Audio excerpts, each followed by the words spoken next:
Hello everyone. In my previous video I outlined how we can use streaming software to actually improve our online teaching when we're in live sessions with students where we need to share our webcam and share software screens or presentations. We often struggle to switch between these different sources. So using OBS, you can do that really quickly. Switch from, for example, a webcam view like this one, quickly to a desktop with webcam view or just a desktop view, and switching back to your webcam view without having to constantly share and unshare your computer screen. After this video was released, I got several comments about how it looks interesting, but seems to be really difficult to set up.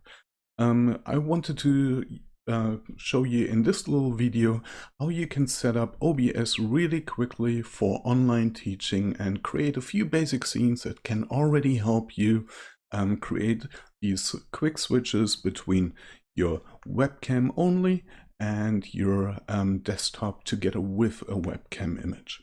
So let's take a look at how this actually works. What we will need is OBS as the software that combines the different sources. We then link our webcam and our desktop image into OBS. We set up two different scenes, one for just the webcam and one for the webcam image together with the desktop. And then we set up a few keyboard shortcuts that allow us to quickly switch between these different scenes. We then use NDI tools to actually share these scenes then into our online teaching environment, such as Collaborate Ultra or Microsoft Teams. You can also use it for actual recording then. Okay. So the installation steps. What we need is, first of all, we need to install OBS. We then need to install NDI tools, and we then need to install a plugin that connects NDI with OBS. So let's take a look at downloading these different tools. In your search engine, you might be searching for OBS. That brings you to the OBS webpage, obsproject.com, and here you can quickly download the tool itself. So if you're on Windows, you would probably use this version. If you're on Mac, there's another version, and for Linux, another one. Okay, the next thing that we would need is NDI tools. So we search for NDI tools, and here we go. In the NDI tools section, so ndi.tv/tools, we find the download link here. So we go into that, and we actually have now the NDI tools available for different operating systems again. What we need is really the NDI Studio Monitor. That's the application window that we will then share into our online learning environment. And we need the NDI Virtual Input, which actually allows us to select the correct NDI source that's then coming out of OBS. Okay, so what you do is you click the download button for your operating system, download the software and install it. And the last thing we need is that plugin that connects NDI tools now with OBS. And so with that, we are looking for NDI plugin for OBS. And we find that on the obsproject.com website. Here, make sure that you get the latest version. These may get updated from time to time, and you would then have a notification here telling you that there is a more up-to-date version. So you go here into the download section, and in that download section, if you scroll down under the latest release, you find the different packages for the different operating systems. So you pick the one for your operating system and just install it. Okay, now with the software installed now, we need to actually set up OBS. So the first thing that we need to do is we need to identify and set up our target resolution for the stream. And we need to determine how many frames per second we actually need. The higher the target resolution and the higher your frames per second, the more strain you're going to put on your computer.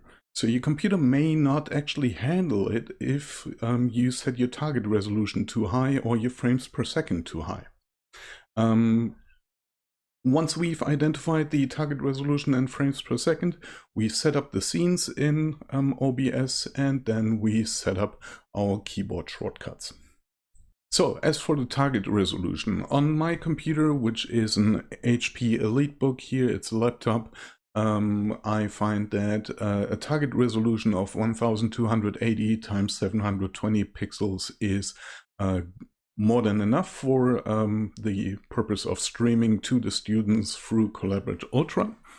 I've also reduced the target frames per second from the standard 30 frames per second down to 20 frames per second. Again, that just reduces the strain on the computer itself, and it's enough for the amount of movement that the students would get to see through the stream. I'm not moving too much behind the camera, and what I'm sharing are mostly static images of software and PowerPoint slides, for example. Depending on what you need, you can play around with these settings, but so that seems to work really well for me. The source resolution then for your webcam and so on should be set to the same resolution as your target resolution. What you want to avoid is that there is some scaling required. For example, if you've got a much higher source resolution in your webcam, the computer may have to scale that down to your target resolution that then gets streamed to the students. And so that's additional processing power. You can avoid that by simply reducing the resolution for your sources. The same applies to your canvas resolution, which is basically the screen that you're defining in OBS. And so you try to set all of these to the same resolution. The same applies to the frames per second. So for your webcam and so on, you want to match the frames per second to your output frames per second. So in this case, I would match it all to 20 frames per second. Okay, now let's take a look at how we actually set this up in OBS. So once you start OBS, you will not see as many scenes as I have here. Instead, what you would probably see is a default setting. So yours would probably look like this. You have one simple scene available, and there are no sources actually set up. If you like, you can actually name your scene collection. So as you see, I've got one for teaching set up. And so you can create new collections for different purposes, or you can just rename the default scene to whatever suits your specific scenario. So once you've set that up, the other thing that you want to check before you actually continue is that you have the NDI plugin installed correctly. So if it is installed correctly, you would see the NDI output settings in the tools section of the software. We don't need to go there yet, but we just want to make sure that it's installed. Okay, the other thing that we now need to check is the resolutions. So if we go into our settings area here, we find we can actually go to the video section. And here you should be able to change your resolution and your frames per second. Right now I can't do that because my NDI is already activated. So let me just quickly deactivate my NDI output and go back into the settings here. So in video, there's another video output currently. Yeah, it's because I'm recording. So if I go into the settings area, into the video section, I could now change my resolution, the canvas resolution. So that's the size of this rectangle here, onto which I then put all of these different sources that I want to combine.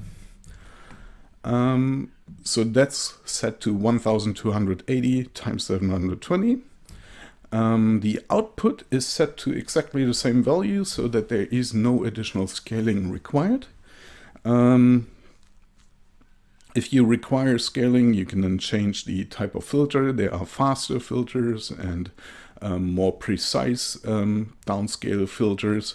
So depending on the power available in your computer, you may want to pick a fast one or a better quality one. And the last thing is then changing your frames per second. The further you drop it down, the fewer images per second are going to be produced, which also means that for your computer, it's not going to be, there's not going to be as much power required. The first thing that we want to do, let's rename the default scene here. Let's say that's now our webcam camera scene. And what I would like to do here now is add the webcam that I have. So I go click into that little plus here for the sources, and I use a video capture device. So since I don't have one defined yet, I create a new one. Let's say, okay, this is gonna be my Logitech camera. And I just type in the name, press OK here. I now have my Logitech webcam that I can select. So if you've got multiple cameras, you can select these in the device setting here. You then would want to now set the resolution and frames per second to something custom, because as we said, we need to figure out, well, what's the target resolution that we actually want to use. And in this case, we're gonna go with, as I said, 1280 times 720. The other thing that you want to make sure is that you set your output frames per second to the to match the output frames per second. For some of the cameras, if you find that the camera actually hangs or doesn't respond anymore, you may want to play around with the video formats and just change to a different video format. Sometimes the default actually is enough and might work for you. So with that, we can now press the OK button, and so that creates the webcam in our web camera scene.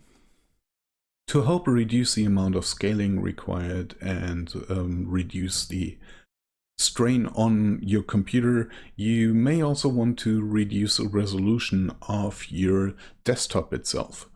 So on my desktop, I can actually change the display settings for my display. And I want that to be set to the same resolution, ideally, as the output resolution in OBS. If I do that, if I reduce that resolution to, for example, 1280 times 720, it also helps with the readability for the content that you're sharing with the students. If you have a resolution that's too high, then font may actually be difficult to read because it becomes smaller. Your software interfaces become smaller. So if you're teaching software, students may actually not be able to really read the menu items in your software, and it really makes it harder for the students to follow the steps that you're showing them. So if you drop the resolution to a lower resolution, it actually improves the readability for your audience when you're streaming your desktop content to them. The next thing that we wanted to do is now set up another scene for our desktop. So let's create a scene for just the desktop. Create that new scene. I can move that up, and what I now want to do is I want to add a window capture or a display capture. So in this case, because I want to capture the entire display, let's select display capture, and I want to add my laptop screen. So I can create a new one, give it a name. And so now I can select the display. And so here we have our display, say OK. And so now that's my desktop scene.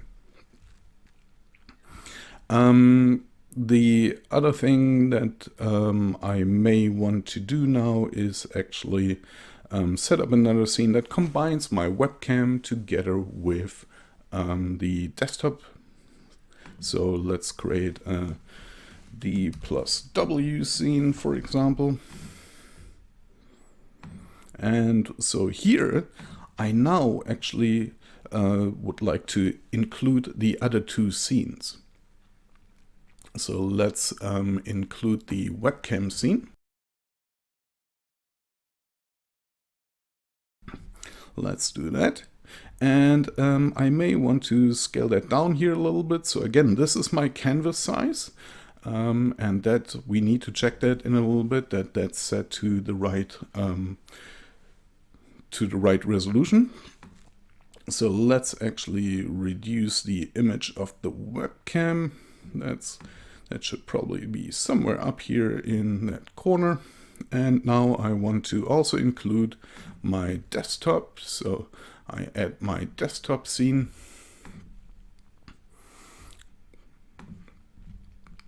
And let's scale that down a little bit here.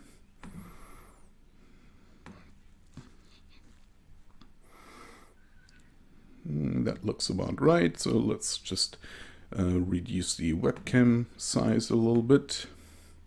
And let's bring the webcam to the front. So what I can do is I can just change the order here. Whatever is on top actually appears on top in my canvas. And so now I've got my 3 different scenes set up. That's all I need. If I wanted to also run my audio through here, for example, for noise filtering, then I would have to add my audio capture, so my audio input capture device, so the microphone, for example. I've got that existing here already set up, so I could just add that, and that would actually then make it available in that scene as well. If I hide that, or if I don't have it in here, then whenever I'm switching to the scene, the audio is just going to be muted. You're not going to hear what's coming through the microphone. Okay, so since I'm typically sharing my microphone directly into Collaborate Ultra or Microsoft Teams, and not through OBS, I can leave that out. But if you want to use noise filters, include your microphone in here. Okay, go into the settings area. We're almost done. The only thing that I want to add now is some hotkeys to be able to switch between the different scenes that I've just set up. And so here you see here's the D+W, so desktop plus webcam scene. So to switch to that, maybe I want to just say Control Alt, and maybe that's just my scene 2. Maybe my desktop is Control Alt and 3. And my webcam is Control Alt and 1. So to really enter these keys is all I need to do is click into this field and then press the keys that I want to use on the keyboard. So Control Alt and 1. And so that would allow me to quickly switch to the web camera scene. This also works when OBS is running in the background. So you don't have to worry about being in a PowerPoint presentation, for example, and then having to use these keys. They still work even though OBS is running in the background. Okay, with that, I need to basically now confirm that. So say apply and close this window. Now, OBS is set up. I can quickly switch between these scenes with the different key shortcuts that I've set up. What I now need is actually to stream this to NDI tools, so that I can then share NDI tools to my online teaching environment. Okay, so let's do that. Let's go into the NDI output settings. And so what I do here is I enable my main output and I give it a name. I can leave the default name OBS, that's fine. So I've got that set up. And now actually I need to start the Studio Monitor that I've installed from NDI Tools. So go into my Start menu and start the Studio Monitor here. Okay, so right now this is the Studio Monitor, and here I can select my different sources. So here I've got my OBS source set up. What I also can do is I can start my virtual input.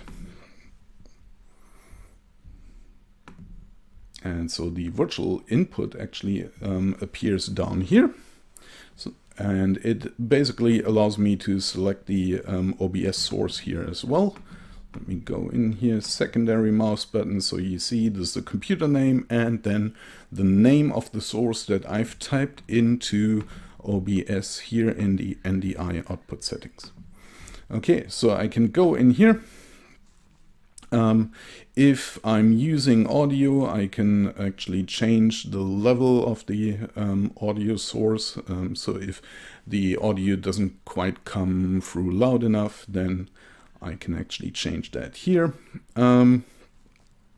Video, I can change the output resolution here. Right now, for example, I could set it to 1080.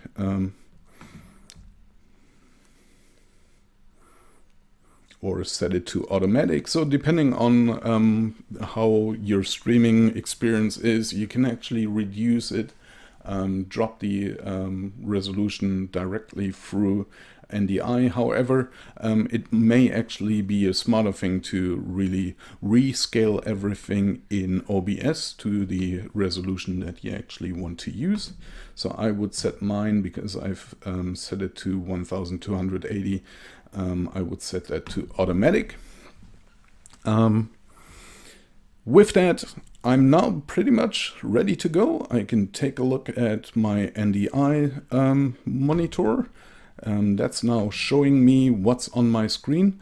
And because it's showing itself right now, you see that infinite image here appearing. And so now I can actually go into Collaborate Ultra. And in the control panel, I can now either set up my webcam and my microphone. So as I said, what I like to do is actually link my microphone directly rather than going through OBS. But as I said, if you need a noise filter, it may be worthwhile going through the NDI audio. So that would be this source here.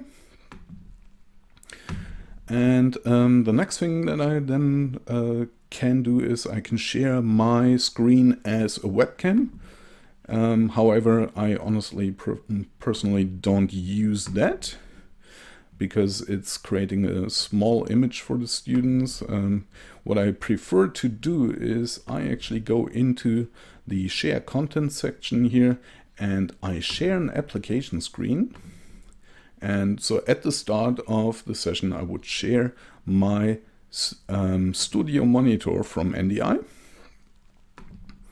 And so with that, now in OBS, I could switch to my different scenes.